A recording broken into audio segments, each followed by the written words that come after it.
Euskara agurgarria. Heldu da garaia. Heldu da momentua berriro zuri ikusteko eta entzuteko. Berriro zure gozotasuna nabaritzeko. Uda osoa, zuri entzun ezinik. Eta iraia iristeko gogoz, berriro entzun alizateko. Desberdina zara, baina aldi berean bakarra. Existitzen den hizkuntzarik politena zara. Zentzu bakarra eta desberdinak diren hitzak esaten ditugu zurekin. Desberdinak dira, zu ezalakoa.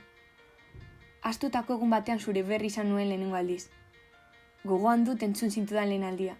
Oso txikian nintzen, ia jaio berria. Hasieran, oso hizkuntza arraroa zinela nabaritu nuen. Txinatarra ematen zenuen. Baina, denborarekin jakin nuen zu zinela, nire euskera maitea. Badirudi atzo entzun zintudala lehen aldiz, eta begira, hemen elkarrekin jarraitzen dugu. Banatzen saiatu zaizkigun ekaitz eta oztopo guztiei aurre egiten. Ez dut gogoratzen nola iritsi zinen nire bizitzara, baina hala egin zenuen. Behar bada kaixo edo ama bezalako hitz soltekin, baina orain gai naiz zuri gutun bat idazteko, eta hori posgarria da niretzat. Egia da bizitza aldatu egin ditazula, eta orain komunikatzeko modu asko ikasi egin ditudala. Horietako bat, zurea izan da. Lagunekin hitz egiteko, gure sekretuak kontatzeko, beste pertsona bati buruz hitz egiteko. Bakarra zara, besterik ez. Uste dut, ez dizudala inoiz nahiko askertu nire bizitzari iritsi izana, baina heldu da garaia. Hainbeste gauza esan nahi dizkizut denbora gutzian. Azkenik urtetan niretzat gorde ditudanak. Iluntasunean zu izan zinen nire egun sentia. Aireratzeko bar nuen haize bolada. Heldu da garaia, eskertzeko eman didazun guztia. Irribarre honenak esnatzen ditugu gaudenean. Zurekin batera berriz asmatuko nahiko nuke bizia. Maite zaitudalako nire ondoan. Nagusiegi sentitzen naizenean, agertzen zara gogoratzeko non dagoen izan ginen umea. Orain arte. Pena ematen dit zu alde egiteak. Pena ematen dit zu desagertzeak. Zergaitik ez zaitugu erabiltzen. Zergaitik gero eta gutxiago entzuten zaitugu. Ez dut nahi zu ez entzuteko eguna iristerik. Desberdina zara. Eta horregetik entzun nahi dizut nire bizitzako minutu bakoitzean. Pena sentitzen dut. Pena handia. Gero eta gehiago baitira ekaitzak eta oztopoak. Eta zu ezagutzeko sortea duten askok, amore eman dute. Alde batera usten zaituzte, eta astu egin dute zu ezagutzeko duten sortea. Horiek guztiak koldarrak dira. Eta ez dakit ezin garrantzitsua eta baliotsua zaren. Baina honek ez du horrela jarraituko.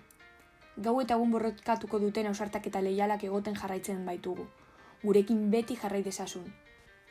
Orain zuengana zuzentzen naiz. Zuen eskuetan dago. Euskararen babesa gizartearen esku dago. Beraz, hau irakurri eta gero guazen euskarari bizia ematera. Atzamarra jeitzi, hau noizbait egin baduzue. Euskeraz egin didaten bakoitzean euskeraz erantzun dut. Nire aisialdian euskeraz hitz egin dut. Azkenengo hilabetean euskarazko liburu bat irakurri dut. Euskarazko telesaio bat ikusi dut azken hilabetean. Musika euskeraz entzuten dut. Leku batera sartzen naizen bakoitzean euskaraz agurtzen dut. Orain arte ikusi dugunarekin eta barneratu dugunarekin, inguruan dugunari buruz galdetu eta pentsatu nahi dugu. Zer egingo zenuke euskara sustatzeko? Sare sozialen bidez, eskatu dugu euskararekin lotutako hitzak esatea. Horrela, euskararen erabileraz kontzientatu ahal izateko. Hau izan da ateratako emaitza. Konturatu gara, hitz guztiak konotazio bera dutela. Denok harro sentitzen garela hizkuntza hau edukitzeaz. Zuri hitz egiten zaitugunean, hain berezia zara, maite zaitut, besterik gabe. Nahi dudan gauza bakarra, zu betirako izatea da. Beti nirekin egoteko aukera izatea. Egia da, gaur egun ezerk ez duela zerikusirik gure aitona monaren garaiarekin. Izan ere, gero eta gutxiago hitz egiten zaitugu, eta pena handia da.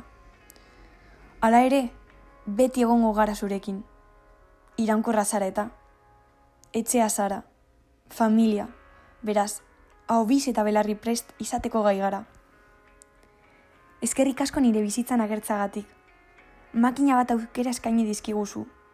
Zurekin asko ikasi dudalako. Oraindik ama aita hitzak esan nuen lehen aldia gogoratzen dut. Momentu horiek nirekin bizitzen dira nire bihotzean. Euskara bultzatu eta zaindu behar da. Zer naiz nizu gabe? Nire bizitzaren zergaitia zara. Beraz, gure armarik handiena elkarrekin egotea da. Hori horrela izan dadin, gales dadin. Guk badakigu, eta gehien errepikatu den hitza, berezia betirako izan da.